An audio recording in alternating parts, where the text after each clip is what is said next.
Hello, and thanks for joining me. Today, I'll walk you through WeBrand's visibility feature for templates, assets, and storage. If you've used tools like Google Drive, Binder, or SharePoint, this will feel familiar. Visibility settings allow you to localize and control access to your company's content. You can create groups like marketing, customer success, design, legal, or any others you need, and assign members easily. It is a simple way to make sure everyone only sees the content relevant to them. The main goal is to ensure the right people have access to approved, on-brand content, keeping your company legally compliant and your digital assets protected.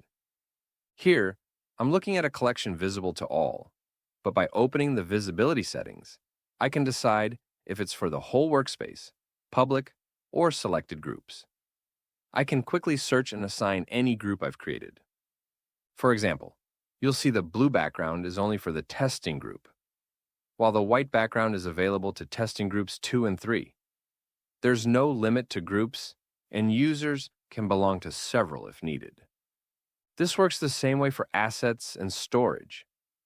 If you have subfolders or items meant for specific teams, adjust the visibility once, and all contained content will follow those settings.